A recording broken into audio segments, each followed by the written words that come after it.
आपातकाल के समय उनकी मनमानी इस कदर तक बढ़ गई थी कि जनसंख्या नियंत्रण के नाम पर नसबंदी अभियान का उग्र रूप तक देखने को मिला।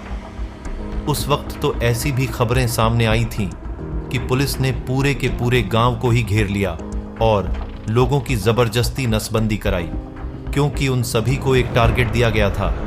एक्चुअली में ये सब संजय गांधी के इशारे पर हो रहा था, इसलिए डॉक्टरों ने तो नसबंदी के आंकड़ों को पूरा करने के लिए युवकों को भी निशाने पर लिया। उन्हें पकड़ पकड़ कर उनकी जबरदस्ती नसबंदी की गई। 70 से लेकर 90 के दशक के जो लोग आज भी जीवित हैं, उनके जहन में तो आपातकाल की क्रूर और भयावह यादें आज भी तरोताज़ा हैं। 50 लाख से ज्यादा लोगों की जबरदस्ती नसबंदी कराई गई थी। जबरन नसबंदी की वजह से अनुमानन 2000 लोगों की मौत हो गई थी। उस समय नसबंदी कराने वालों को 75 रुपये मुआवजा, 1 दिन की छुट्टी और 1 डिब्बा देशी घी का दिया जाता था। इंदिरा जी के बेटे संजय गांधी ने राज्य के सभी मुख्यमंत्रियों से नसबंदी अभियान को सख्ती से लागू करने का निर्देश दिया था। हरियाणा में तो 3 सप्ताह के भीतर ही 60,000 से अधिक लोगों की नसबंदी की गई थी।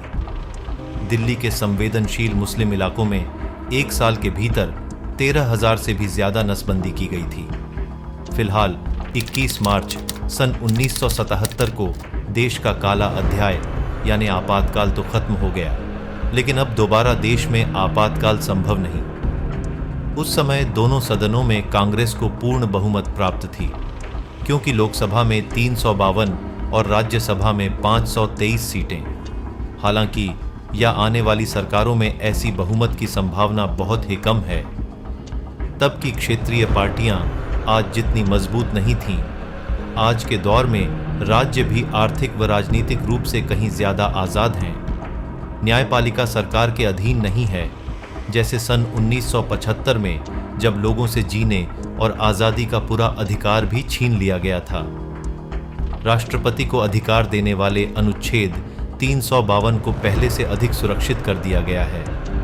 सोशल मीडिया और कनेक्टिविटी के चलते अब खबरों पर नियंत्रण कर पाना संभव नहीं है। विश्व स्तर पर भी भारतीय लोकतंत्र की पहचान है। ऐसे में किसी के लिए ऐसा कदम उठाना अब संभव नहीं है। तो ये थी इंदिरा गांधी और संजय गांधी सरकार द्वारा लगाए गए आपातकाल की शुरू से लेकर अंत तक की कहानी। आशा करता हूं कि आपको ये कहानी पसंद आई होगी। इसी कहानी के साथ आपसे विदा लेता हूं। फिर मिलूंगा इसी तरह की किसी एक नई रोचक कहानी के साथ। धन्यवाद।